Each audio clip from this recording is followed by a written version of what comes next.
Namaskar and welcome to Changemakers. I'm Shubhendu Ghosh. Northeast of India is known for its pristine natural beauty, diverse culture, and as gateway to the east for its strategic significance. Now it is also making strides towards sustainable economic development. Today, let's talk about rise of the Northeast.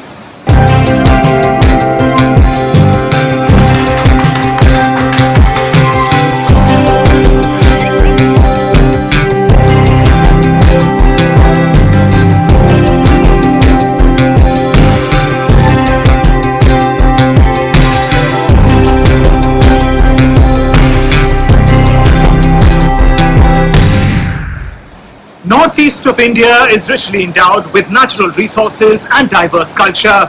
But for lack of organized economic opportunities, the people and the region had to suffer for a long time. But slowly, that is changing.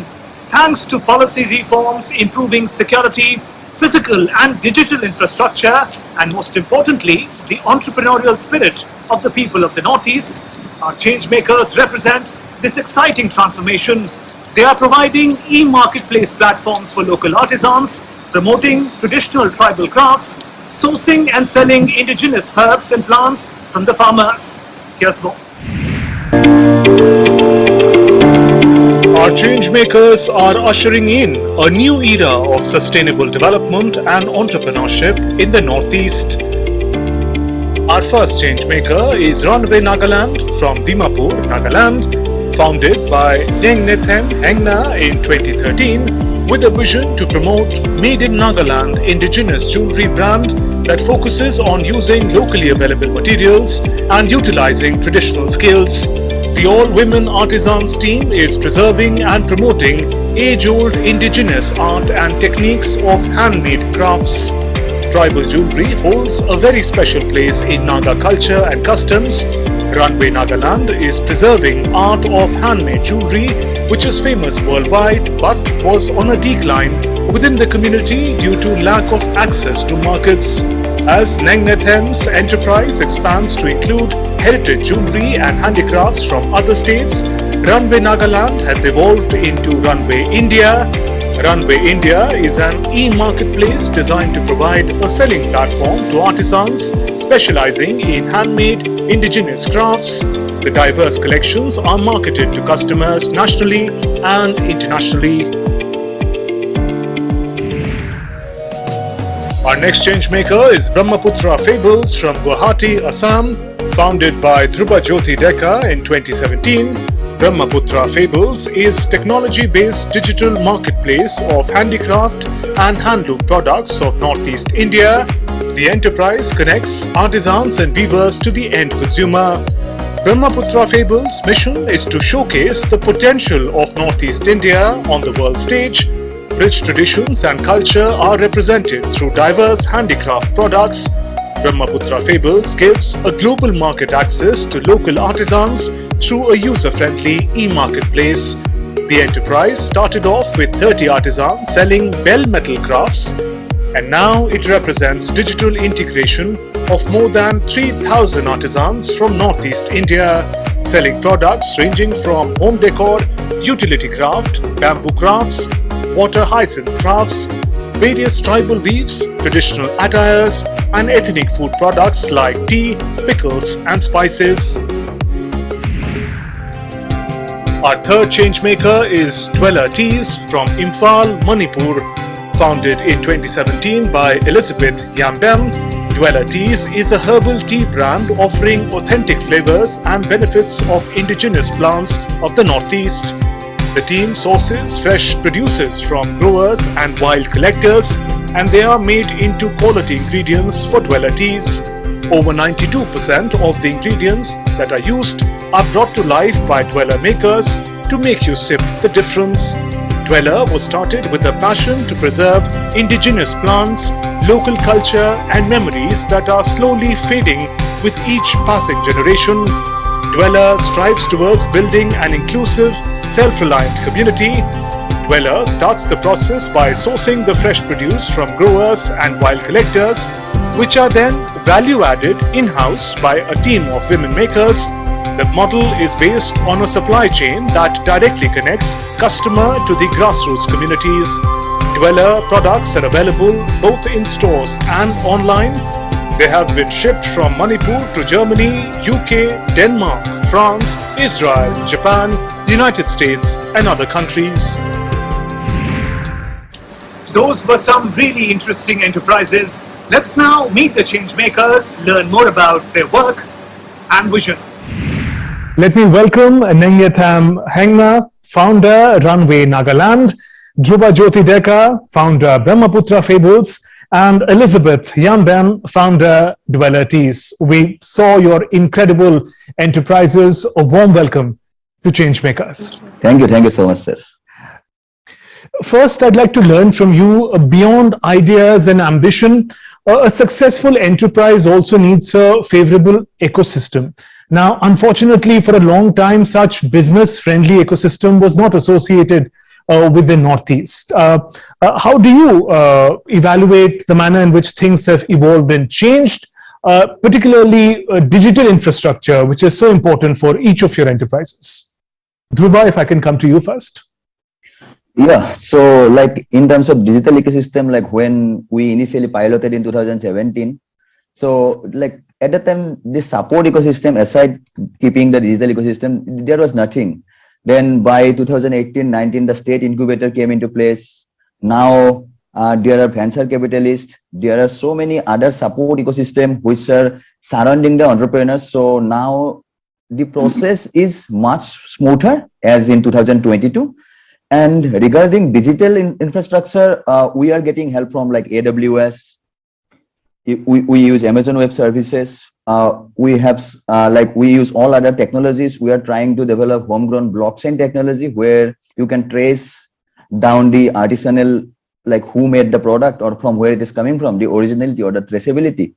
So yes, it's not smooth like the Bangalore ecosystem, you can say per se, but for Northeast India, like I am sitting in Guwahati, Assam, so like it has some of the access to the other states or other technology states. So we are trying to make it a more like technology friendly place, or we are also connecting all the like entrepreneurs from all the other places also, so that like this thing can get more developed or we get more access to the technology or the digital thing.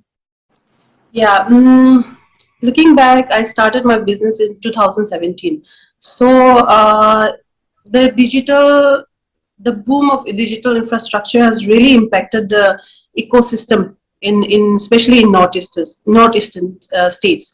Because if we see like geographically, northeastern is it's cut off from the mainland, and then we have been crying over it for over and over again and again. So I think that the digital infrastructures that has come in, like when we're talking about digital marketing and all and digital platform, so it has really impacted the ecosystems. And then if I have to compare the entrepreneurial ecosystem in Northeast from today to like 5 years back, it has really been supportive. It is very supportive when we talk about the government or for to say that the people, the society, we comparing, like it's a very like supportive to the entrepreneurs if we compare from what it was back then in 2000. I mean back then 5 years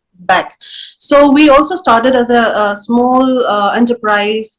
As a Runway Nagaland, making jewelries and all, and then we also understand the need to grow, to make it a digital platform. So in 2021, after the lockdown, we also we have grown our platform from Runway Nagaland to Runway India. So now where we are selling the products not only from from Nagaland, but also from the other states.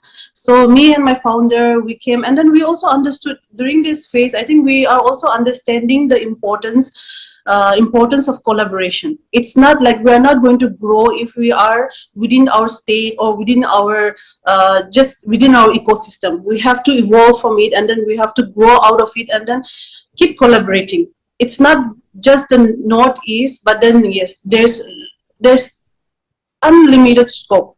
So I think we are also understanding the need of collaborating with like other ecosystems also. So I think that we Right. have also, yeah, we have also brought in our business. And then for Runway India, we have my co-founder is from Madhya Pradesh, Tanay Bevan. So with him, like we have tried to put all the crafts of from the states in one platform. So that is possible because of this the digital platform, है ना? Right. So yeah, so I think yeah, that is everything. Like the impact is not only on one one factor, but then we can see that the involvement, the development is not only in one part, but the whole ecosystem is getting benefit from it. So I would say that there has been a lot more visibility and coverage than before. So that could be one of the reasons why we're getting to know more about businesses from the Northeast. However, there has been a number of incubation and acceleration programs that has started, in the past few years, and I believe that with the the startup scheme that's launched by the government in Manipur. That also has helped in improving the number of businesses, and especially with easier access to financing. And I am also thinking about number of service providers that have come up with better quality services in the recent years, such as in the logistics. So the situation has definitely improved, and that could be mainly due to better access to information and quality service providers. Okay, so let's talk about your individual enterprises now. Nangyatham, if we come to Runway Nagaland first, a beautiful display of tribal jewelry on your portal. Now, tribal jewelry, as we understand, is very, very central to the local traditions of Nagaland and Northeast as a whole. How did you think of transforming something of such great heritage value into an enterprise? Yes, like when I started my business, like when I started my journey, I can see in every nook and corner we have artisans working on making jewelries and all, but there was no systematic way of marketing it. So I found it a very good scope in creating it as a industry, jewelry making industry. And when I see the in Indian jewelry palace and all, there's no representations of Naga jewelry or tribal jewelry, for to say. So so all these factors, it really make me question myself also why there's no representation of our jewelries. Like we can see there's Kundan jewelry, there's this and that jewelry, so many kind of jewelries. So I thought yes, this jewelry, this kind of jewelry, the tribal jewelry should also have a place in that the world jewelry palette. So that is something that has really encouraged me, motivated me, and also the skill that we have, the skills, the handmade skills, like the technique that we used to make the jewelries and all. It was very important for us to preserve it. So it cannot be done only by making the tribal, the traditional jewelry. It is there, it's a very important part of our identity, of our culture. And then we cannot to clarify, Runway Nagaland, the jewelry is not we are not tampering with the traditional jewelries, but what we are trying to do here is getting the inspirations and then the techniques that we use, we are trying to preserve that and then make it more contemporary. So that is what all the idea is all about. That. Also, Ningyatham, we learned that Runway Nagaland had an all-women team. Was it a conscious choice? How has the team evolved now? And what kind of socio-economic impact your enterprise has had on each of the team members?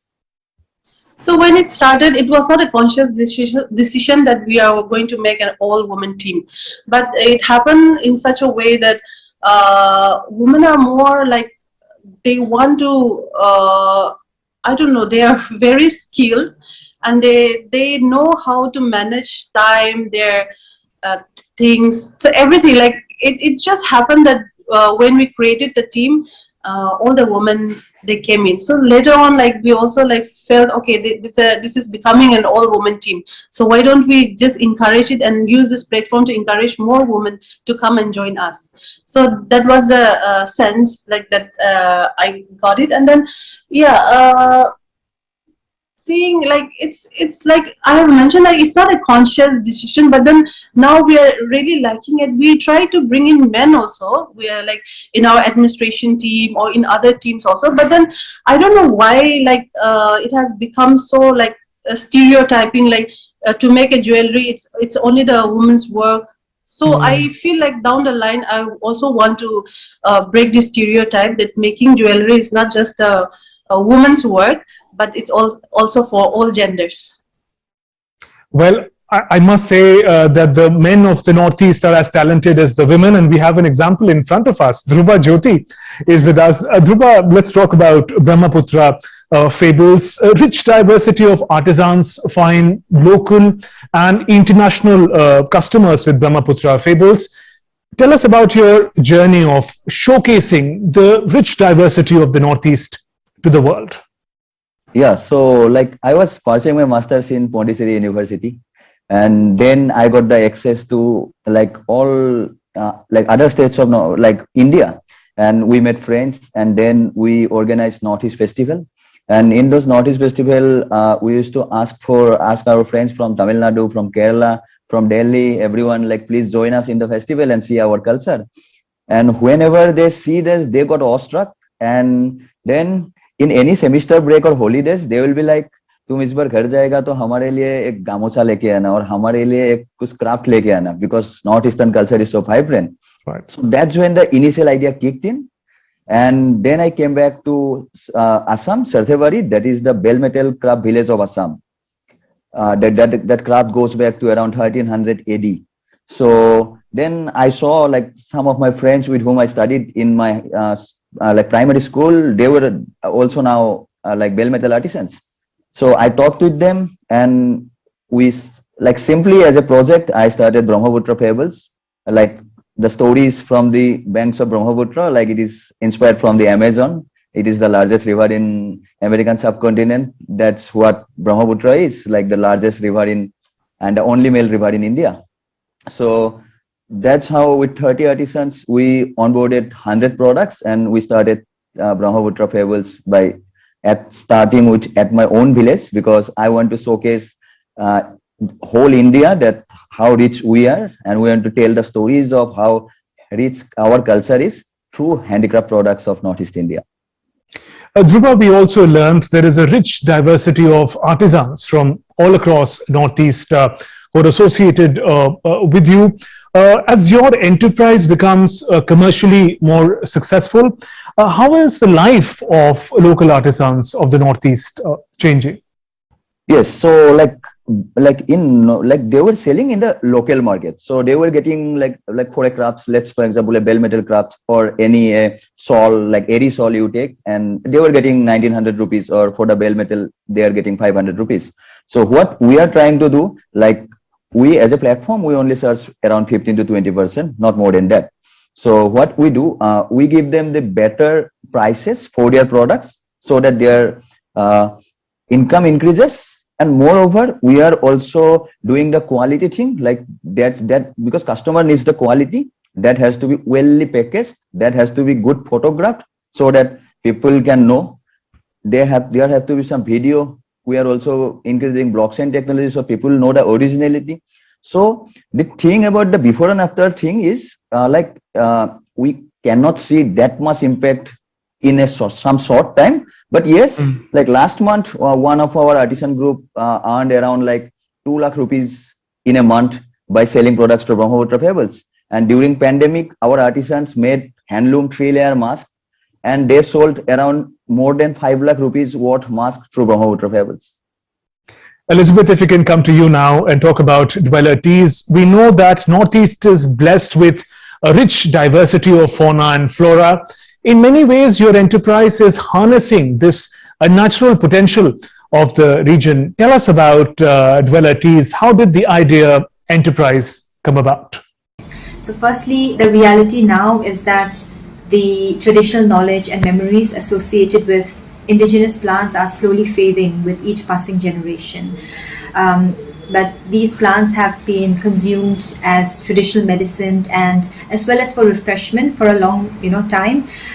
So I wanted to preserve these indigenous traditions and also share the hidden goodness and flavors from the Northeast. So we specialize in making a range of herbal teas with indigenous plants such as fruits, herbs with traditional medicinal benefits.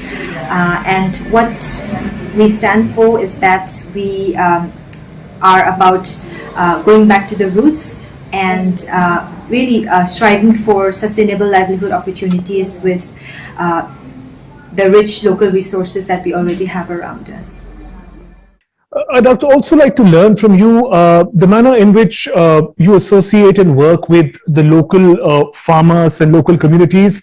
How is their lives, their livelihood impacted with your enterprise? So firstly, we start the process by sourcing fresh produce directly from the local farmers and wild produce collectors, which are then converted into ingredients in-house by our team of local women makers. So our emphasis has been mostly on the indigenous plants that were underutilized, that would help in actually creating new opportunities, because these were plants that were underutilized and getting wasted all year round. So we started partnering with local communities where we were able to divert over 20 tons of indigenous plant harvest, mainly fruits and some traditional medicinal plants, and diverting them from waste to value creation and additional income. And this is an arrangement or a model which is work in progress, and we are trying to build a sustainable connection so that as the business grows, it also has a direct impact on the local community. And as we come to the close of this conversation, how do you see the road ahead, the plans for your enterprise, for development of the Northeast as a region as a whole? How do you see the years that lie ahead? Yeah, firstly, I want this jewelry industry to become a very full-fledged industry, because it has a scope, and then it can really give employment, it can create employment in the state. And also we really want to, like I said, there's no representations of our tribal jewelries in the even in national platform or international platform. So this is also what we are trying to get into it.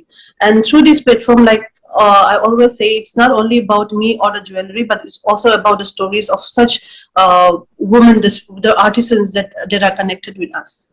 So we really want to grow bigger and bigger, and then impact more lives, and then create more income generations for the people of not only Nagaland, but maybe we can later on we can grow to other states as well.